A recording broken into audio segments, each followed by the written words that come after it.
খাসির মাংস রান্না হচ্ছে। খাসির মাংসের জন্য প্রথমেই কড়ার মধ্যে তেজপাতা ও গোটা গরম মশলা, তার মধ্যে এলাচ, লবঙ্গ, দারচিনি সব দিয়ে দেওয়া হলো।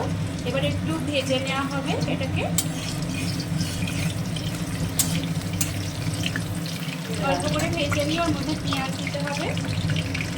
ওর মধ্যে এবার পেঁয়াজ দিতে হবে। পেঁয়াজগুলোকে একটু একটু হলুদ হলুদ মতন, লাল লাল মতন ভাজা হয়ে গেলে, হয়ে যাওয়া পর্যন্ত পেঁয়াজটাকে ভাজতে হবে।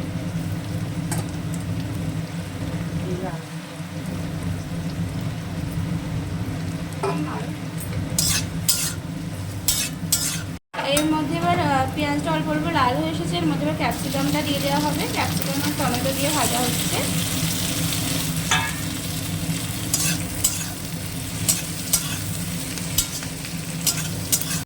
এবার এর মধ্যে সব মশলা, আদা বাটা, রসুন বাটা, জিরে বাটা, তারপরে সব কিছু রয়েছে দিয়ে সস দেওয়া আছে অল্প পরিমাণে, দিয়ে মশলাটাকে ভালো করে কষে নিতে হবে।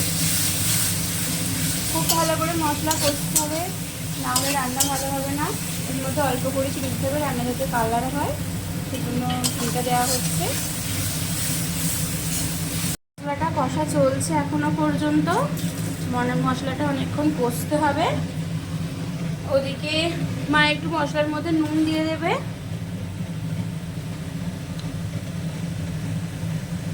অল্প নুন দেওয়া হলো।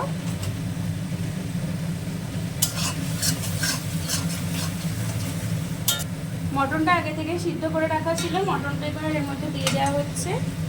মটনটা দিয়ে এবার ভালো করে কষতে হবে।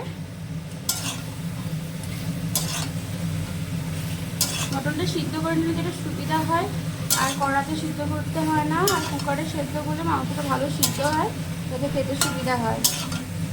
কষা মোটামুটি হয়ে গেছে। এবার মটনের মধ্যে আগে থেকে সিদ্ধ করা আলুটা দিয়ে দিতে হবে।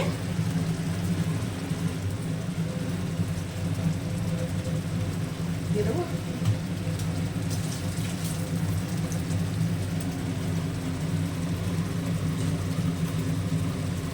দিয়ে দাও, ঢেলে দাও।